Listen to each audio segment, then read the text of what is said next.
godina shawaa bahaa aanaa booset keessatti jireenyi namaa maal fakkaata bulchiinsaa fi maatiin maal jedhan jaalannetti qopheesse.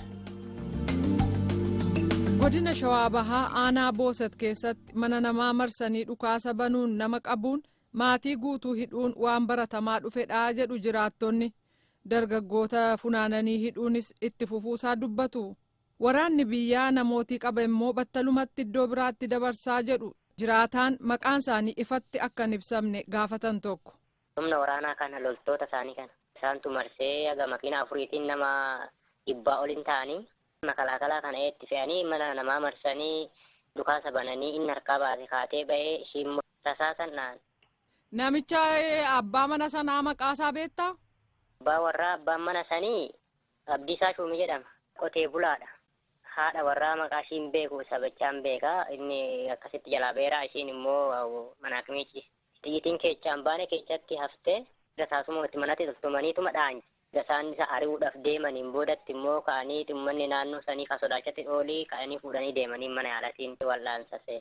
Daa'imman isaanii bineensi nyaataaf kaan hin beekamne kan amata takkaati kan immoo daa'ima waggaa 5 kan warra abbaa warraa abbisaa sanii bakka isaan bu'an hin beekamne bineensi nyaata fi lubbuu akka isaan ta'an hin beekamne. Sababiin kennan immoo jira kana hundumaa gochuudhaaf. Wannumti kennan tokko hin jiru marsaniituma tumuudha. Ammaan sana immoo warruma maatii isaanii sanii obboleechaa isaanii abbaasaa haadhasaa illee fuudhaniiti amma mana hidhaasitti naqanii adabbii jechuudha bakka itti hidhaman hin beekanii mana muruu jala guggubaaran jechuudha uffata maal isaa jalaa gaggatanii. Wanta akkasii immoo maatii kan biraa irratti kan gaggeeffamu jira. Jiree naannuma sanii olluma sanii keessatti haga maatii warra 5 waan akkasii godhan beektaa. Isaanis akkasitti namticha san jalaa jechuudha. Abbaa isaatis ilma isaatis jalaa fudhanii dabaddabanii tokkos immoo haadha warraa jalaa hidhanii obboleechis jalaa hidhanii kara bakka isaatti hidhaman hin beekan. Kanaaf bakka sirriitti miidhanii jiru. Amma dhaqanii namni gaafa tokkos hin jiru. Gahee isaanis irraa ari'amee jedhamu namooti ni yaadu. Egaa dhaqanii immoo lafti itti iyyatan jiraa? Hin jiru bakkee itti iyyatan tokkollee hin jiru. Namuu abba kanaan jira achumara naannaniituma bakka walnoodhaan. Maaltummaa bushaa jira naannoo sana waraana moo bulchiinsa isa duriiti? Haara waraanatu bulchaa jira malee bulchiinsi hin jiru achumarraa bulchiisa namuu waa isaatti hin dubbatu. Yeroo mana namaa deemanii immoo akkas godhanii sababii himatan qabu maaliif sin barbaanna jedhu? Waanum himan tokko illee hin jiru bakka isaanii hin barbaadaman dhaqaniitu itti marsanii dhukaasa banuu malee waan akkanaa godhanii nama akkanaa kana nuu baasaa wanni gahee tokko gaafatan tokko hin jiru. Naannoo sanatti namoonni hidhamanii mana hidhaa keessa bubbulan baay'eedha. Achi maaltu jira hin dabarsan isaan fuudhaniituma. Bakka itti hin beekamu fuudhaniituma dabarsan hoggaa naannoo mana hidhaa hin jira achi dhaqanii gaafatan hin jiranii hin ari'an immoo namoota dhaqee gaafates. Isaan bakka halkan dabarsan jedhanii bakkee isaanii jiraatanii fi du'anii namuu isaan hin beeku. Ijoollee isaanii keessaa 3 qabamuu isaaniif kanneen keessaa reeffa ilma koo tokko naa kennaniiru ka jedhan immoo aadde Loomii Waaqayyooti aanaa Booset ganda Qombee Gugsaarraa. Ilma kiyya tokko anuma biraa fuudhanii baasanii tokko nama sabsabaan deemuu na jalaa fuudhanii harkuma qabanii baasanii deemanii bakka ani sabsabaa dhaqeen jaa'edha inni hin jiru. Aabbitti dachaa isaana jalaa geessanii dameenii fi nuguseenidhaa jiran. Attamitti qaban ijoollee kana dhufanii? Tokko daa'imni hojjaa barbaaddata oduu adaamaa keessa deemuu na jalaa qaban. Inni kam? Damisseesan. Umriin isaa meeqa? Amata 22. Adaamatti qabatan. Nugusee manumaa fuudhanii qaxaqaxanii qabaleen dhaqan. Mana turtanii sin yeroos? Damissee bakka jiruun beeku nugusee naa olanchitii jira. Xaxxanii garuu nagarre. Hin agarre ejjatti reekun oduutti naaggaattamte ejjattan nagaree. Damiseen qabamuu isaa attamitti bartan? Namatu agartanii jennaan qabamanii ijoollee hombaa wajjiniin deeminu hin jaan. Kana du'aan dhabee ana manni na one amma namni tokko na bira hin jiru waan tokko gara na galchu hin jiru ani takka amadha amma bakka asanis du'aan dhabee kanas jiruudhaan dhabee malli natti fide. Abbitti galgaluma sa'a 12 reeffa naa fidan. Eewu fide? Saraayitiitu makiinadhaan kabbabanii toodhaa fidan. Abbittiin immoo nama umrii meeqaati? Abbittiin gara 30 dhimee 30. Fuudheeraa? Fuudhee maal godha ilmoon qabu. Manuma anuma jalaa fuudhanii baanii garuma koo jalaa. Maal goote jedhan yeroo fuudhaniin? Kootu si barbaanna jedhanii toona biraa ba'anii waan biraa uumaan jenneen akka nama sabsabaa dhaquut deemanii. Guyyaan inni du'e torban qidaamee dabarteeti. Erga nuguseen fi ijoolleen hidhaa jirtu bakka isaasitti manaana jalaa fuudhanii du'e bakka. Maal tajjeese isiniin jedhan? Namu natti himne ana lakkii nama waan beeku saraayitii naaf hidhuun beeka malee waan ajjeesan hin beeku waan ajjeesan hin beeku du'uma naaf hidhan bakka. Mucaa daa'ima laala akka maleetti naa hojjetu isa gabareeki inni amma cillimni natti jite amma. Oduu saaxinii keessan godhin bannee laalle namni isaa ciccitaadha namni isaa qaqqalamaadha uqurataadha namni isaa hin jiru igir tokko hin jiru uqurataadha.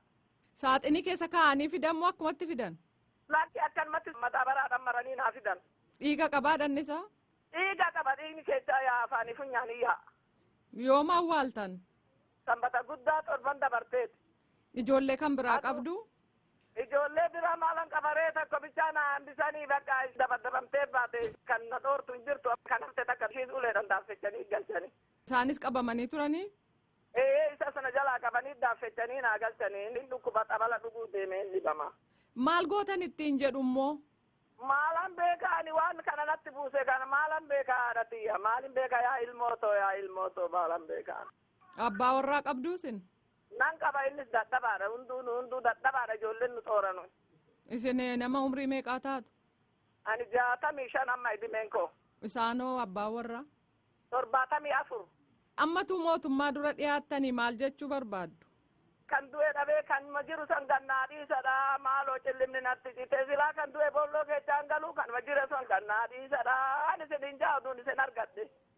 Kanuma kaa giiftiiti kanuma hidhame sannaa baasadha kanuma badeetti na jalaa babbadde sannaa galchaadha ijji na badde gaarri irratti jigee kanuma sitti madda kan du'e galuu hin danda'u kan jiru saniif asitti bu'a bakka. Adde Loomii Waaqayyoo rakkina keessan keessatti na dubbisuu danda'uu keessanii fi guddaa galatoomaa Waaqayyo sinaa jabeessu.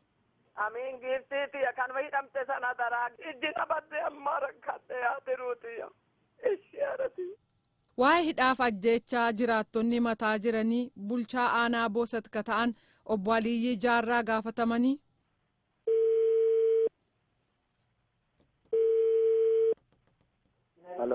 Halo obbo Alii nagaa ooltanii? Jaallanneen jedhamaan VOA sagantaa afaan Oromoorraa. Itti fufeen itti gaafatamaa waajjira poolisii aanaa Booset Komaandar Boggaalee balbila harka isaanii irratti yeroo gabaabaaf argeen ture.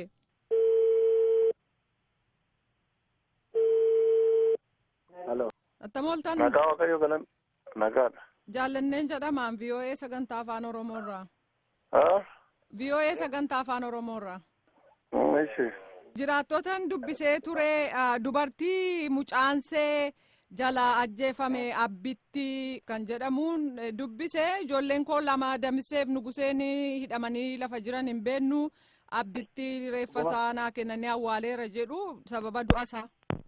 Dhumarratti ittaanaa bulchaa aanaa Booset obbo Mahammad Huseen hidhaaf ajjeechaa jedhame irratti gaafadhe akka jedhu. Yeroo ammaa kana rakkoon akkasii hin jiru. Nageenya amma akka yeroo jalqabaa san keessatti ture sanaatiin amma baay'ee namoonni dhiibbaan akkasitti irra ga'e nuti gabaasa akkasii hin arganne. Gabaasichi hin beeku karaa isin qaqqabee isa irra deebinee ilaaluun hin danda'ama. Ilmi Adde Loomii abbitti mana hidhaa keessatti du'e torban sanbata darbeen awwaalamne. Naannoo kamitti? Ganda Qombee Gugsaa keessatti. Lakki odeeffannoo san hin qabnu. Garuu nageenya tasgabbeessuudhaaf jedhamee namoota rakkoo qaban addaan baasnee seeratti iddootti dhiyaataa turan jirani. Gabaasa garuu namni du'e kan jedhu nageenye. Garuu haati tokko sobdeetu mucaan koo hin du'ee jettee boo'aa iyyatti jettanii yaaddu? Isa sani gabaasa hin arganne. Amma naannoo doonii gaddas deemaa turre nuti rakkoo san hin dhaggeeffanne. Fakkeenyaaf amma awwaalamuun isaayyuu torban sanbata xiqqaa yookiin sanbata darbeetii jedhan torban lama gidduutti gabaasni waajjira keessan hin geenye taanaan hojii hojjetaa hin jirtan jechuudha ka. Lakki gabaasni yeroodhaan namoota qabamaa dhufanii nu harka hin ga'a. Waa'ee nama du'een dubbachaa jira. Nama du'e nuti gabaasa nuuf hin dhufne. Obbo Abbitti nami jedhaman hin duune mana hidhaa keessatti. Gabaasa akkasii anis hin dhageenye. Irra deebinee waan qulqullaa'u yoo ta'e qulqulleessuun hin danda'ama garuu nu gabaasaan gaammaa qabnuutiin hin dhageenye. Kanaaf haati Damisee fi Nugusee ilmi koo inni hidhamanii abbitti mana hidhaa keessatti reeffisaa dhufe urataadha hin dhiigaa kan jedhan soba jettu sin. Karaa sanaanii miti. Namoota rakkoo qabanii fi jeequmsa yeroo darbe uumame sana wal qabatee seeratti dhiyaachuu qabaatanii magaalaa qabnu hundarrattu gandoota iddootti rakkoon jiru hundarraayis namoonni iddootti qabamaa jiran jiru. Maal seetan obbo Mahammad namoota hidhaman irratti gabaasa qabnaa jettu namoota mana hidhaa keessatti du'an irratti immoo gabaasi isaan nun geenye jettu maal jechuu? Gabaasa osoo nun ga'e jechuun nuufillee sirriin ta'u.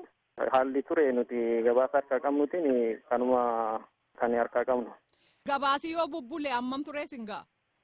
Aanaa irratti yoo jiraate isas odeeffannoo guyyaa 3-4 jijjiirachuu dandeenya waan ta'eef.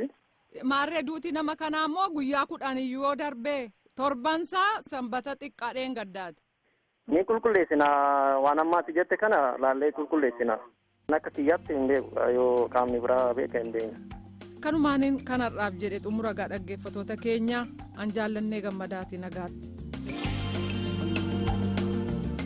Taam caqasuu jirtan tun raadiyoon VOA sagantaa afaan Oromooti yaada qabdan nu barreessaa nu bilbila qophii ammaan tan caqasuu jirtan tan naayil sa'aatirra sa'aatii 5 fudhakka haga sa'aatii 6tti caqasuu dandeettan meetira baandii 1925 fi 31 irratti nu caqasuu jirtan mee sirbi kanaan qophiitiin tahardhaa fixanna nu hoo.